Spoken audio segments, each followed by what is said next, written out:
الحديث كتاب الله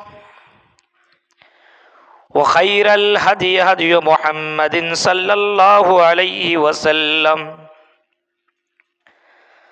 وشر الأمور محدثاتها وكل محدثة بدعة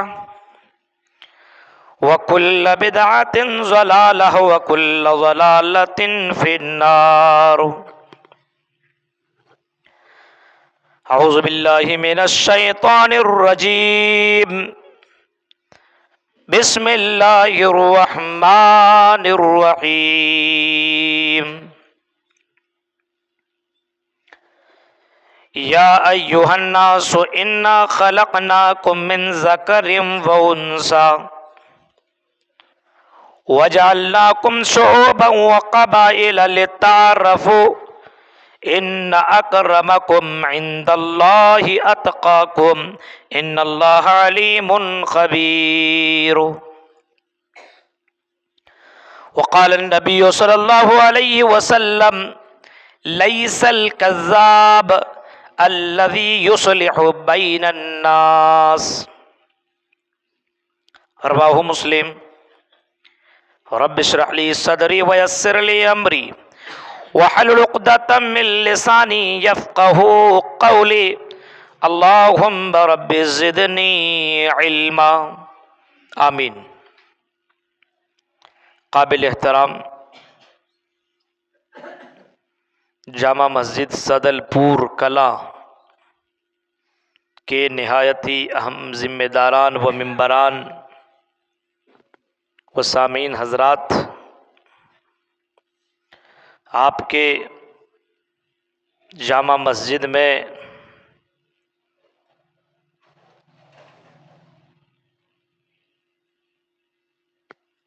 میرے محترم دوست شیخ اسحاق علیاوی کے پرزور اصرار پر اور کئی مہینوں سے ان کی یہ محنت تھی کہ آپ کی اس مسجد میں ایک جمعے کا خطبہ کم سے کم آپ کے یہاں دے دوں. کل ہماری گفتگو ہوئی، پھر میں نے پوچھا کہ کس موضوع پہ دوں. انہوں نے صلہ رحمی کے اوپر آپ کے سامنے خطاب کرنے کے لیے کہا ہے. صلہ رحمی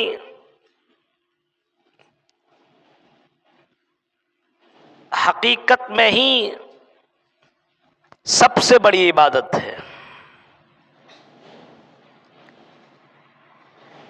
صلہ رحمی ہمارے یہاں نہیں ہے، بھائی چارگی نہیں ہے. آج مسلمانوں کے اندر بہت ساری کمیاں آ چکی ہے. اپنے فائدے کے لیے اپنے بھائی کا گلا بھی دبا دیتا ہے، قتل اور مرڈر تک بھی کر دیتا ہے، لیکن اپنا فائدہ ہونا چاہیے. قرآن کریم کی جو آیت کریمہ میں نے آپ کے سامنے پڑھی ہے، پہلے اس آیت کو سرسری طور پر دیکھتے ہیں، پھر اس کے بعد اس کے ضمن میں جو باتیں آتی ہے وہ میں آپ کے سامنے رکھتا ہوں. یا ایھا الناس، ہائے سمپورن جگت کے مانو ذاتی، ہائے انسانوں سنو. انا خلقناکم من ذکر و انثی. اللہ کہتا ہے کہ ہم نے تم کو ایک مرد اور ایک عورت سے پیدا کیا ہے. آدم اور حوا کے تم سنتان ہونی کے اولاد ہو. جب تمہارے ماں باپ ایک ہیں، آدم اور حوا تمہارے ماں باپ ہے، تو پھر تم آپس میں بھائی بھائی ہو. یہی اللہ میسج دے رہا ہے.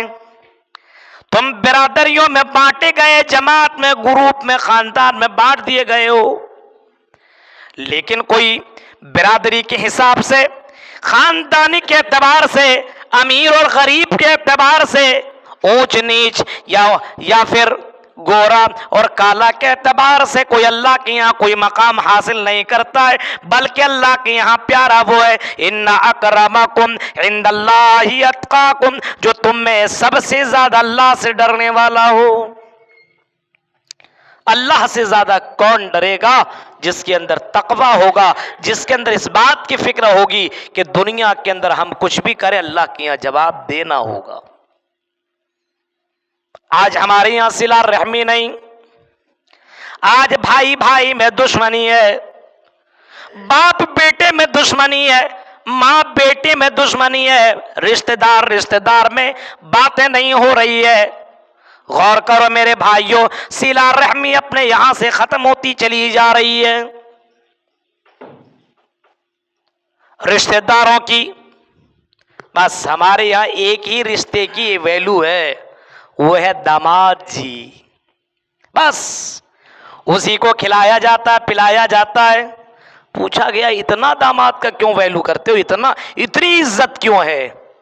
جواب میں کہتا ہے ہمارے گھر کے طوفان کو تو اسی نے سنبھال کر کے رکھا ہے، اسی وجہ سے اس کی اتنی عزت ہو رہی ہے۔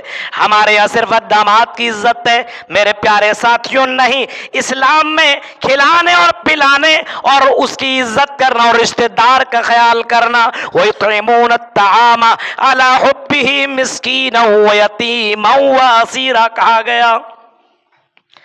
اللہ کے نیکوکار بندے وہ ہیں، محبوب بندے وہ ہیں، یطعمون الطعام، جو کھانا کھلایا کرتے، وہ یطعمون الطعام علی حبہ مسکینا، اللہ کی محبت کی بنیاد پر اللہ کے لیے کسی کو کھانا کھلانا، مسکینا و یتیما و اسیرا، یتیموں کی کفالت کرنا اور قیدیوں کو چھڑانا، میرے بھائیوں یہ نیککار لوگوں کا کام ہے۔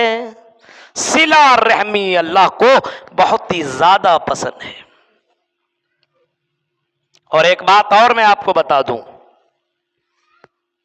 آپ نماز کتنوں پڑھ لو، روزہ کتنے رکھ لو، حج زکوٰۃ بہت زیادہ آپ کر لیں، لیکن اگر آپ کے اندر صلہ رحمی نہیں ہے، رشتہ داریوں کے ساتھ حسن سلوک نہیں ہے، اپنے بھائیوں کے ساتھ اچھے تعلقات نہیں ہے، اپنے پریوار اور اپنے خاندان کے لوگوں کے ساتھ کا آپ کا رویہ اچھا نہیں ہے، تو آپ کے وہ عمل آپ کے منہ پر مار دیا جائے گا۔ آج مسلمانوں کے اندر سے یہ کمی ختم ہو چکی ہے۔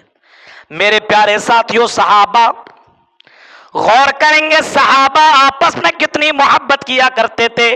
وہ تو خون کا رشتہ نہیں تھا، وہ تو اسلامک رشتے تھے، آپس میں محبت اتنی زیادہ کیا کرتے تھے، اسلامک رشتے اس طریقے سے نبھایا کرتے تھے کہ اگر جنگ یرموک کا واقعہ اٹھائیں گے، جنگ یرموک کے موقع پر آپس میں لڑائیاں، صحابہ کرام جنگ یرموک میں کفار کے سامنے ڈٹ کر کے کھڑے ہو گئے، تلواریں چل رہی ہے، نیزے برس رہے ہیں، اور ایک دوسرے کو مارنے اور ایک دوسرے کو ختم کرنے کے لیے مقابلہ کر رہے، اللہ کے لیے ادھر سے لڑا جا رہا ہے، ادھر کافر لوگ اپنے بھگوان کو بچانے کے لیے لڑ رہے، لڑائی ہوتی چلی گئی، کسی کا پیر کٹا، کسی کا ہاتھ، کسی کی گردن، کسی کی زبان، کسی کی انگلی کٹ گئی۔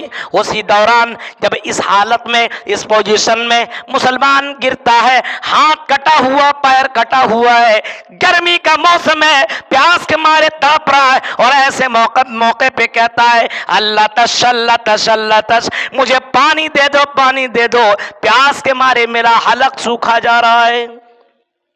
ایک آدمی دوڑتا ہوا آتا ہے، پانی کا بوتل لے کر کے، ڈبہ لے کر کے، چلو پانی پلا دوں۔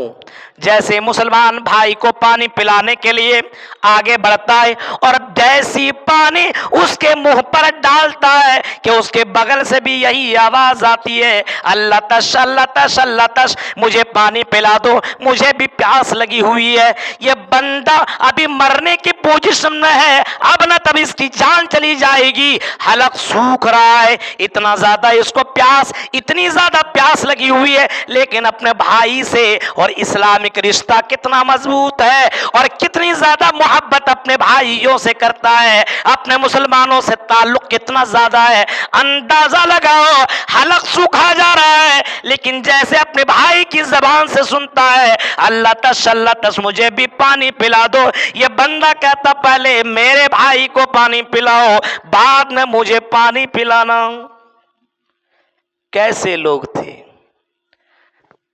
مجھے بعد میں پانی پلانا، پہلے بغل والے کو پانی پلاؤ۔ اس کو پانی پلانے کے لیے جیسے بڑھے اور وہ بھی جیسے ہونٹ سے پانی لگانے والا تھا کہ پھر بغل سے آواز آئی مجھے بھی پانی پلا دو، میں بھی پیاس کے مارے مرا جا رہا ہوں، جان نکلنے والی ہے۔ یہ بھائی کہتا پہلے میرے بھائی کو پانی پلاؤ، بعد میں مجھے پانی پلانا۔ یہ کرتے کرتے 9-10 تک پہنچا وہ، اور سب یہی کہتے تھے پہلے میرے بھائی کو بعد میں مجھے پانی پلانا۔ اور جب گھوم کر کے واپس پہلے آدمی کے پاس آتا ہے تو کیا دیکھتا کہ پہلا آدمی اللہ کے راہ میں شہید ہو گیا، روح نکل گئی۔ دوسرے کے پاس پانی لے کر کے جاتا تو دوسرا بھی مر گیا، دوسرا بھی شہید ہو گیا، دوسرا بھی انتقال، تیسرا، چوتھا، پانچواں، چھٹا، ساتواں، آٹھواں، نواں، 10واں، یہ سب کے سب اللہ کے یہاں شہید، اللہ کی نظر میں میرے بھائیوں شہید ہو گئے۔ لیکن اس بات کا گوارا نہ کیا کہ پہلے پانی میں پی لوں، بعد میں میرا پانی پیے، میرا بھائی بعد میں پیے، اس بات کے اوپر وہ تیار نہیں ہوئے، اپنے کے اوپر ترجیح دیا اور اپنے بھائی کی تکلیف کو پہلے دور کرنے کی کوشش کی۔ کیسے لوگ تھے؟ ہمارے یہاں کھانا پڑا رہے، سب کچھ، ساری چیز ہمارے پاس موجود ہے، لیکن ہمارا پڑوسی اگر بھوکا ہے، ہمارے رشتہ دار بھوکے ہیں، تب بھی ہم ایسے بھائی ہیں کہ اپنے بھائی کو کھانا تک بھی نہیں کھلاتے۔ کتنے لوگ ایسے ہیں سماج میں جو دوسروں کی تکلیف کو اپنی تکلیف نہیں سمجھتے ہیں۔ یہ کون سی بھائی چارگی ہے؟ یہ کون سی محبت ہے؟ یہ کون سی رشتہ داری ہے؟ میرے پیارے ساتھیوں، ایک تو وہ اسلامک رشتہ میں بتا رہا ہوں، اور یہاں تو کئی رشتے آپس میں جڑ جاتے ہیں، سگا بھائی ہے، بہن ہے، چچا ہے، خالہ ہے، موسی ہے، رشتہ دار ہیں، ان لوگوں کے ساتھ بھی ان کا غلط رویہ ہے، اور ان لوگوں کے ساتھ زبان درازی ہے، اور ان لوگوں کو بھی تکلیف دی جا رہی ہے، اور یہ دعا کرتا ہے جلدی سے یہ مر جائے، اس کی زمین و جائیداد کے اوپر ہمارا قبضہ ہو۔ یہ حال ہے مسلمانوں کا میرے پیارے ساتھیوں۔ غور کریے، اللہ تبارک و تعالیٰ کی یہاں فرمایا ان اکرمکم عند اللہ اتقاکم، اللہ کے نظر میں پیارا وہ ہے جو تم میں سب سے زیادہ ڈرنے والا ہو، جو سب سے زیادہ انسانیت کا محافظ ہو، جو سب سے زیادہ صلہ رحمی کرنے والا ہو، جو سب سے زیادہ ایک دوسرے کی مدد کرنے والا ہو، ایک دوسرے کے کام آنے والا ہو۔ ایک آدمی اگر ایک غریب کا کام آتا ہے، ایک مسکین کا کام آتا ہے، تو اللہ کے نبی فرما رہے ہیں السائی علی الارملۃ والمسکین کالمجاہد فی سبیل اللہ، ایک مسکین کی مدد کرنے والا، ایک بیوہ عورت، مجبور عورت، لاچار عورت کے کام آنے والا، اس کی مدد کرنے والا، اور اس کے غم، اس کے تکلیف کو دور کرنے والا، ہاں، والمسکین، اور مسکین کے ساتھ اچھا رویہ اپنانے والا، یتیم اور غریبوں کے ساتھ بہترین سلوک کرنے والا۔ کیا فرمایا؟ کالمہاجر فی سبیل اللہ، او کالذی، فرمایا کہ اللہ کے راہ میں جہاد کرنے جیسا ہے۔ ایک آدمی ایک مسکین کے کام آ رہا ہے، ایک یتیم کے کام آ رہا ہے، ایک غریب کے کام آ رہا ہے، تو اللہ کے نبی کیا فرما رہے ہیں کہ اللہ کے راہ میں جہاد کرنے جیسا ہے۔ جہاد کرنا صرف سننے میں لگتا ہے کتنا بڑا کام ہے، بیوی بچہ گھر مکان سب کو چھوڑ کر کے میدان جہاد میں جائے، اور اس بات کی کوئی گارنٹی نہیں کہ واپس ابھی آ جائے گا، وہ ہو سکتا ہے شہید بھی کر دیا جائے، اس کا درجہ اسلام میں بہت زیادہ بتایا گیا، لیکن صلہ رحمی، رشتہ دار کے ساتھ اچھا سلوک، مسکین اور یتیموں کے ساتھ حسن سلوک اگر کوئی کر رہا ہو تو مجاہد فی سبیل اللہ کا درجہ اس کو ملتا ہے، اللہ کے راہ میں جہاد کرنے جیسا اس کو ثواب مل رہا ہے۔ میرے پیارے ساتھیوں، آگے قرآن اللہ کے نبی نے آگے کیا فرمایا؟ او کالذی یصوم النہار ویقوم اللیل، یا پھر مسکینوں کے کام آنے والا، یہ بیواؤں یتیموں کے کام آنے والا، غریبوں کے ساتھ اچھا سلوک کرنے والا، اپنے مسلمان بھائیوں کے ساتھ حسن سلوک کرنے والا۔ اگر کوئی آدمی اپنے بھائیوں رشتہ داروں کے ساتھ اچھا سلوک کرتا ہو، یتیم اور غریبوں کے ساتھ اچھا سلوک کرتا ہو، تو اللہ کے نبی کیا فرماتے ہیں؟ رات بھر کوئی عبادت کرتا ہے، پوری رات نماز پڑھ رہا ہے، کتنا ثواب اس کو ملے گا؟ پوری رات بھر عبادت کرنے کا ثواب کتنا زیادہ ہے؟ قیام اللیل میں وہ پڑا ہوا ہے،